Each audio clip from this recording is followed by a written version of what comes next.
Bonjour, l'invité du lundi vous propose une rencontre avec un de nos confrères, une rencontre d'analyse. Avant de commencer l'émission, je vous rappelle au bas de l'écran l'adresse de la rédaction, source-tv-rédaction@gmail.com. Vous pouvez poser toutes les questions à Geoffrey Mercier et vous pouvez aussi réagir au contenu de l'émission. Geoffrey Mercier, bonjour. Bonjour. Bonjour, merci d'être sur notre plateau. Alors, je suis heureux de vous avoir parce que vous êtes un très bon analyste économique. On vous lit très souvent dans le politique, progrès, surtout. Politique, exactement. Et j'aimerais avec vous qu'on fasse un petit peu le tour de la situation. Un certain nombre d'invités sont venus sur ce plateau, là, un petit peu avant vous. Ma première question, d'abord, parce que vous savez qu'on entend que la campagne n'a pas commencé, est-ce que la campagne des municipales a commencé? Évidemment, elle a commencé pour Gérard Collomb il y a très longtemps. Je dirais presque qu'elle a commencé en 2008 pour Gérard Collomb. Alors il se garde aujourd'hui de dire qu'il est officiellement en campagne. Il n'aura pas échappé non seulement aux observateurs mais même aux Lyonnais qu'il est quand même en campagne. On le voit que ce soit sur les réseaux sociaux, on voit sa présence sur le terrain. Mais à la fois Gérard Collomb, sa présence sur le terrain, elle n'est pas nouvelle. Il a toujours été très présent sur des domaines d'urbanisme, etc. Ce n'est pas non plus une grande nouveauté, mais il est très attentif à tout ce qui peut se passer, peut-être encore plus que d'habitude. Oui, effectivement, la campagne a commencé à gauche. Elle a commencé aussi à droite, alors de manière un peu molle peut-être. Oui. C'est le reproche qu'on peut entendre. Oui. Il y a eu une première campagne des primaires pour désigner le leader de l'UMP. Et puis c'est vrai que depuis, on a une espèce de blanc, parce qu'on a le sentiment que Michel Avart peine à trouver à la fois une stratégie, à nouer des alliances. Peut-être qu'on aurait pu apprécier le fait que ces alliances interviennent plus tôt pour faire démarrer la campagne. Alors c'est un reproche qu'on entend, alors à gauche on entend, oui, effectivement Michel Avart commence tard, à droite quelques-uns s'impatientent. On est quand même à 6 mois, les coups les plus rudes, les éléments de programme les plus forts, ils ne doivent pas intervenir trop tôt non plus. Je crois qu'en attendant il fait un travail de terrain, quelle en sera la portée. On disait pendant la primaire que la campagne de Michel Avart était molle aussi, qu'elle ne prenait pas. Et puis Michel Avart a gagné. Alors on est sur un scénario qui est évidemment différent. Dès vendredi, il accueillera Nathalie Kosciusko-Morizet pour inaugurer sa campagne. Ça sera peut-être le vrai lancement de cette campagne. Mais pour faire campagne, il faut être plusieurs. Et pour l'instant, de candidat officiel, il est encore un peu seul puisque Gérard Collomb refuse de répondre directement. Il a dit qu'il rentrerait en campagne à partir du mois de janvier. Les Verts sont toujours dans une forme de négociation avec les partenaires du GRAM de Nathalie Perrin-Gilbert. Le Front de gauche, c'est pareil. L'UDI ne s'est pas déterminé. Donc il est en campagne, oui, mais il est un peu en campagne tout seul. Et ce qui n'est pas très simple pour faire monter un peu la mayonnaise, comme on dit un peu trivialement. Alors, à propos de Michel Avart et de ses troupes, nous lui avons posé la question là sur ce plateau, s'il était capable de nous donner une ou deux têtes de liste ou des gens un petit peu marquants qui seraient sur ces listes, et on n'a pas eu de réponse.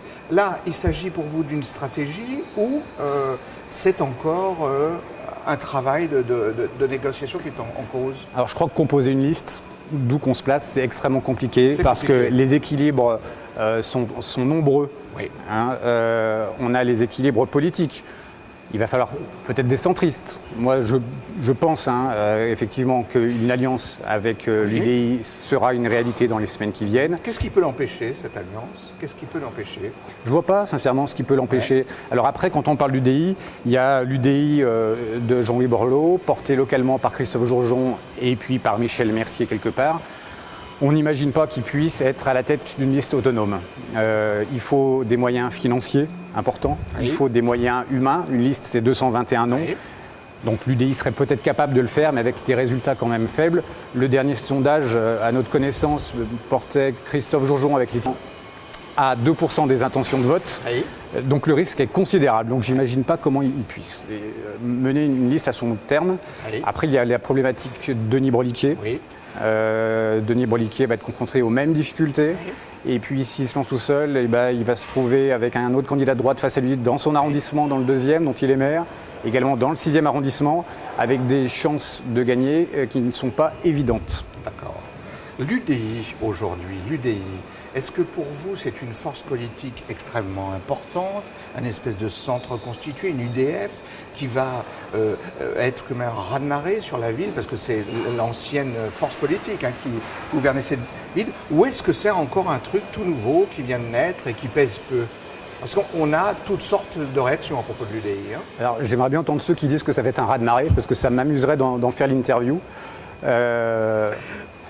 On est effectivement à Lyon dans une maison de tradition centriste. Lyon n'a jamais élu un maire de droite. Alors on va pouvoir entendre Michel Noir, mais Michel Noir, il était encore sur une aile réformatrice.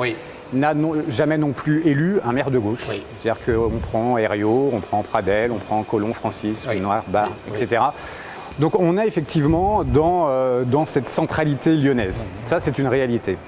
Après que la force politique centriste soit organisée, constituée et conquérante, je n'y crois pas, pour plusieurs raisons. C'est vrai que depuis la disparition des écrans radars, notamment de Raymond Barre, le centrisme à Lyon n'a plus de tête.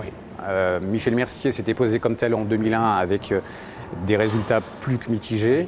Et depuis, c'est vrai qu'il n'y a pas de notoriété.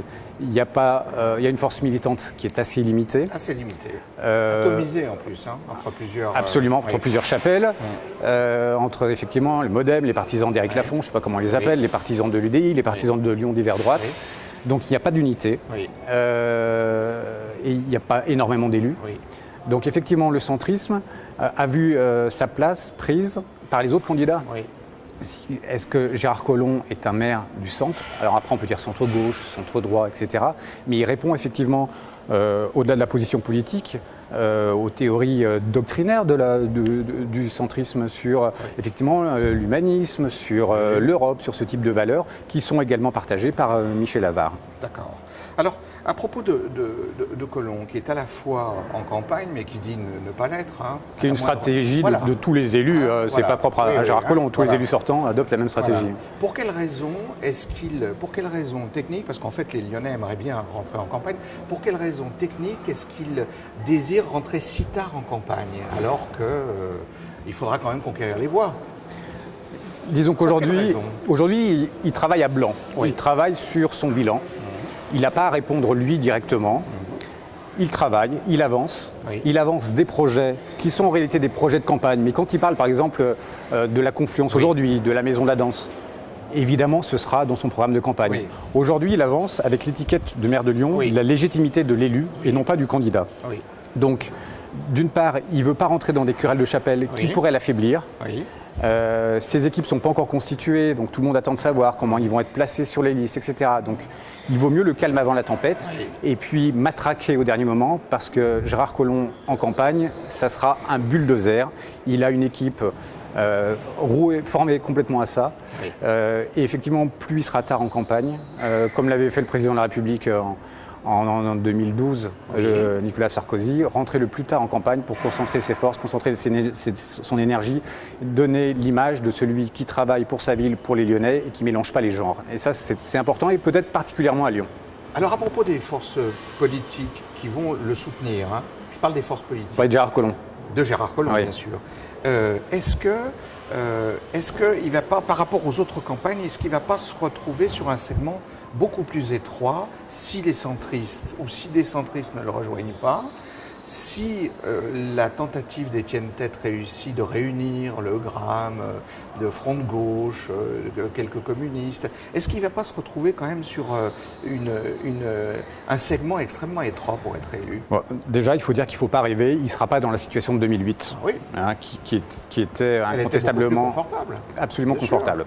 Au niveau des centristes, les centristes qui ont basculé vont rester chez lui. Les anciens UDF, ceux que j'appelle, peut-être avec un peu de malice, les UDF défroqués, ils vont rester avec lui. L'autre partie des centristes n'était pas chez Gérard Collomb avant, pas plus qu'ils ne le seront a priori pour ce scrutin-là.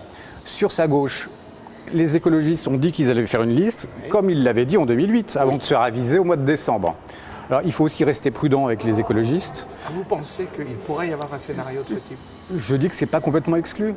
Je dis qu'effectivement aujourd'hui, je dis qu'aujourd'hui, le travail des équipes de campagne de Gérard Collomb, c'est de ramener dans son camp le maximum d'écologistes estampillé Europe Écologie Les Verts. Par exemple, Bruno Charles, des gens comme ça. Effectivement, Étienne Tête, mais aussi Pierre Raymond, ont annoncé que de toute façon, ils iraient jusqu'au bout. Pour aller jusqu'au bout, chez les écologistes, ce n'est pas toujours très simple. Il va falloir des votes, il va falloir des consultations, il va falloir que tous les militants y trouvent leur compte. Et je ne suis pas certain que des écologistes, par exemple Emeline Baume, Bruno Charles, puisque je l'ai cité, n'aient pas une tentation de ralliement dans la dernière ligne droite. Alors, ce n'est pas exclu, c'est peut-être moins probable qu'en 2008, il faut rester absolument prudent là-dessus, mais ce n'est pas impossible. Après, si on se décale un peu plus sur la gauche, les communistes ont tout intérêt effectivement à faire alliance, puisque tout seul, ils seraient incapables d'obtenir un seul élu. C'est important pour Gérard Collomb parce que ce sont des gages donnés à la gauche de sa gauche, à ces socialistes un peu plus rugueux que les autres. Les discussions ont lieu en ce moment, elles sont âpres, puisque les camarades communistes demandent beaucoup de choses que Gérard Collomb n'est pas nécessairement prêt à leur donner. Après le front de gauche, mais si on enlève du front de gauche le Parti communiste, il reste que des éléments résiduels, sans mépris aucun, mais que ce soit gauche unitaire ou parti de gauche, ça ne représente quand même pas grand-chose à Lyon. Il y a des gens qui, de toute façon, ne seraient pas nécessairement orientés vers un vote pour Gérard Collomb. Donc, pour résumer, la cartographie, alors il faudra voir comment évoluent les écologistes, mais les écologistes, il faut le rappeler, ont été scindés en deux. Donc, il y a une partie des écologistes qui ont déjà rejoint Gérard Collomb. Globalement, la cartographie, ça sera à peu près similaire. Alors, cette période qui a l'air comme ça calme, en fait, bruisse de tout un tas de possibilités d'accords.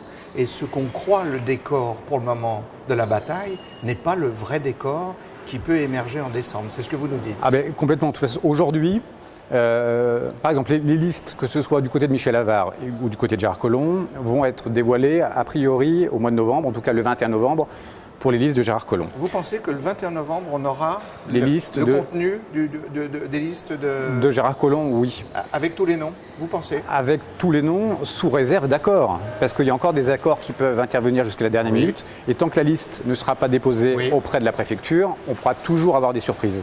Mais disons que les têtes de liste, disons que les poids lourds, le 21 novembre, on devrait les connaître du côté de chez Gérard Collomb. Donc effectivement, aujourd'hui, il y a beaucoup de négociations qui sont entamées, il y a beaucoup de consultations. Chaque élu veut savoir comment il va être placé, chaque militant aussi.